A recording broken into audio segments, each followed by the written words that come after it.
Blascan Corley, I listened to the Taoiseach's speech this evening, and I have to say he excelled himself in his last week. Theoretical physicist Stephen Hawking, before he died, wrote about the possibility of there being a parallel universe. And the Taoiseach's speech was a parallel universe to the experience of most people living in this country at the moment. It's very clear, Minister, that the measure of success or failure for a Minister for Housing is the provision of an adequate number of houses.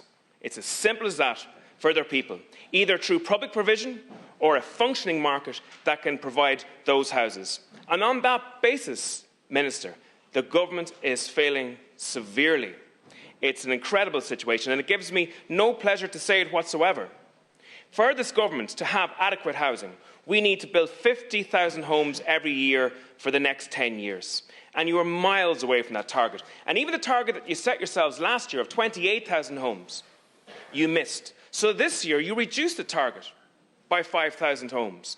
And the most worrying aspect of this, the most frightening aspect of this for most people is the current figures in relation to commencement notices and the fact that they are significantly down and likely to be significantly down for next year.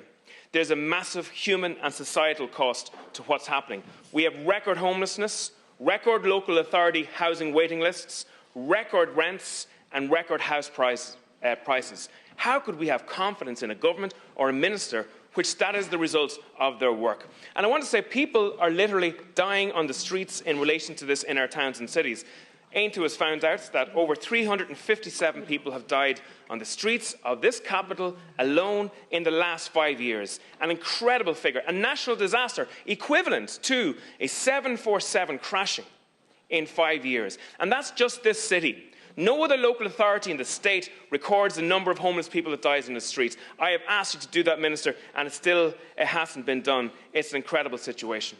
And we have young couples who are putting off having their children because they're living in a box room in their parents' home. We have young parents who don't see their kids from one end of the week to the other because they're commuting 3 hours a day because they can't afford a home close to where they live. Teachers, Gardaí, nurses. We can't get the staff for our public services because they can't afford accommodation on the wages that they're in at the moment. And through all of this, we have a minister who's not doing what's necessary. We were the only state in the whole of Europe where house building was closed for a full quarter during the COVID crisis.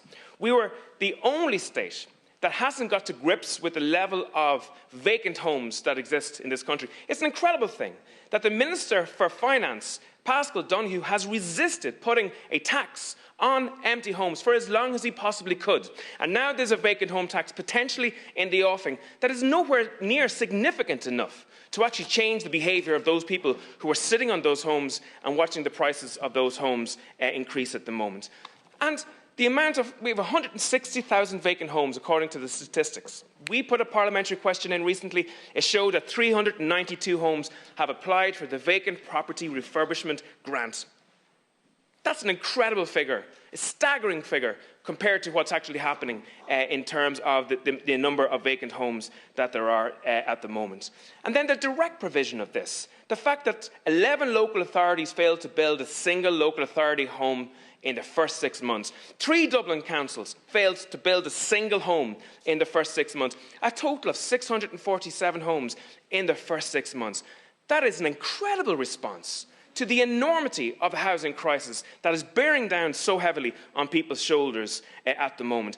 And the reforms that you have managed to proceed with, the government has been forced kicking and screaming to implement those. Airbnbs have been taking homes out of the long-term let market for so long, and it's only now that we're getting to grips with that.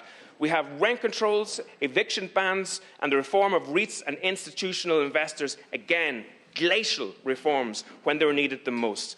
It really frustrates me, but this minister is in reverse, and he's following the same pattern of the previous ministers, and I can't support him.